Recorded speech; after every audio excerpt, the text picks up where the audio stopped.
This morning, crypto payment platform MoonPay announcing it is acquiring Iron, a stablecoin infrastructure startup. It is the second acquisition made by MoonPay in just the last 2 months. Joining us right now in an exclusive interview is MoonPay's co-founder and CEO Ivan Soto-Wright. Good morning to you.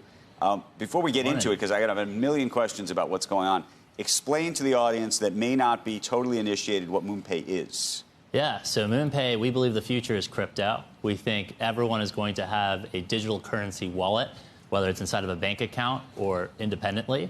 And we build the backwards compatibility to the existing financial system. Fair or unfair to call it like the PayPal of crypto? Do you like that or you don't like that? It's a good analogy. So we make it easy to use your debit card.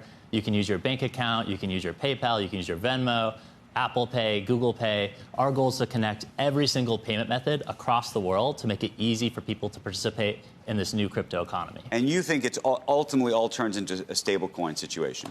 Well, I think stablecoins are a really important part of our financial system. $27 trillion moved in the last year, greater than Visa and MasterCard combined. And what we're seeing is more and more companies looking to build on this infrastructure. We think it's an internet-driven payment method that you're going to see all across the world. And if you think about the United States, we've been a little bit behind. Real-time payments has taken years to get rolled out. We actually think wallets could help skip that technology jump, and stablecoins are going to be a very important part of that. In a stablecoin world, what happens to the rest of crypto? Meaning, if stablecoins and the dollar just effectively get digitized, does that crowd out the Bitcoins of the world, or does that make Bitcoin more valuable? Well, I think stablecoins are the most important trading pair. It's denominated in U.S. dollars. By the way, for those people who may not even know, because I'm sure there are people who are watching this going, stablecoin what? I mean, we talk about stablecoins as if everybody understands what's going on. You want to do like a quick it's a dollar on a blockchain. It's a dollar on a blockchain. And essentially, if you remember what happened with telecoms, it was really expensive to place a long-distance phone call. And then you had Skype, then you had Zoom. You had all this internet-based technology for placing, doing communication. Same thing will take place for money, and that's essentially the blockchain. And so stablecoins are just a digitized form of the dollar that's put on a blockchain.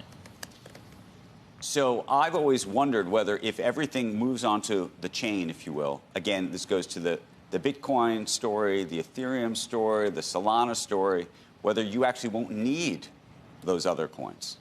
No, I think this is a whole range of different crypto assets that you're going to see ultimately on chain. Bitcoin was the origin story of cryptocurrency, so I still think it will play an important role.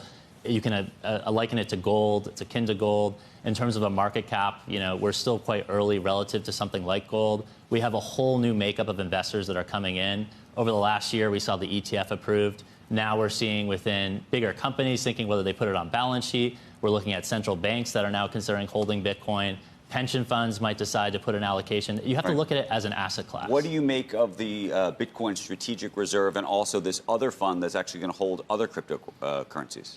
Yeah, so I think, one, America should be the leader in this technology. We want to be the leader in financial technology. America should assert its dominance here.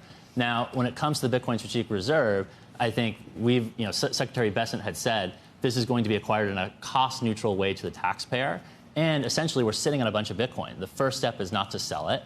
And we should have a policy in the United States around how to deal with these different crypto assets. We actually disposed of Bitcoin and lost billions of dollars to the taxpayer. So actually having a policy in place, I think, makes sense. What about the other currencies? So same thing. Those other currencies could be earning yield for us. We're not, we're just sitting on a bunch of different crypto assets without a policy in place. But you sit around going, okay, the taxpayers should own Ripple, like that's a good idea? I think there's going to be a whole different range of crypto assets, and it's up to the investor to decide based on their risk tolerance. No, the investor, I'm saying for the taxpayer. I mean, we've had lots of debates about free markets and the idea that the government is incapable of doing anything, right? Like that is actually the sort of libertarian view. Yeah, but that staying the in low... DMV is terrible, and the post office is terrible, and everything is terrible. We are incapable of making an investment in anything. Solana, staying in low income, fixed income at 2% is its own problem, isn't it? And so the question is, if we are incapable of making good investments, right? That's what we've said we are. I hope we become capable of making good investments. But you're making a bad investment by staying in fiat-based. Yeah, well, I think we need to have a strategic asset allocation, right? And I think ultimately, if we're holding on to these assets as a result of forfeitures, we should have a policy in place. It's that simple. And so we need to decide our policy. We're not going out and acquiring these assets. We're just saying the assets that we've acquired, we might as well make the most of them. It's the old Social Security. Do you think Social Security should be invested in something that can yield more than 2%. Of course. It would solve the insolvency problem. You have to take some risk at some point. Why not put it in stocks? I don't know, maybe stocks, crypto. I think you should put it in a whole range of things. Equities, fixed income, bonds. This is a new asset class. That you're coming at it again from just the idea that it's worthless. We've asked for years, why not put it in stocks? And that move has never been made. And, for the Social Security but for money, the Treasury itself. The Treasury making a decision to stay in a low-yielding government-issued bond, you're making a decision there that you're inflation, you're not protected at all against the devaluation of the currencies in time. Right now, the United States is in $37 trillion in debt. You're just sitting there on fiat. Yeah, and I used to work in pension funds, and so a lot of the job within the pension funds was how do we get them back on track? They had liabilities that they needed to meet with their assets. They had to grow those assets. They put a strategic asset allocation in place to hopefully get to a required return hurdle to meet those liabilities. We're kind of in the same position in the United States.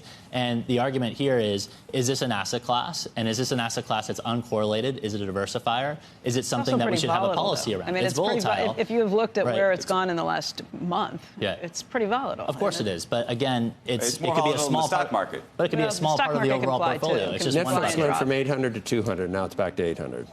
Yeah, and I think if you'd put all the tax dollars in Netflix, I don't know what people would think of that. Right, and I mean, Tesla went from 3 to 400 back to 200. It's going, I mean, stock market is crazy as individual stocks are. And look, you can make the argument that the S&P 500 at times has been halved or gone through some big changes periodically, but it's got a pretty long track record too. Well, this is 15. Bitcoin is 15 years. It's a new asset class, right? And so you really have to take a long-term view. If you look at this asset class, it's been one of the best performing we've ever seen.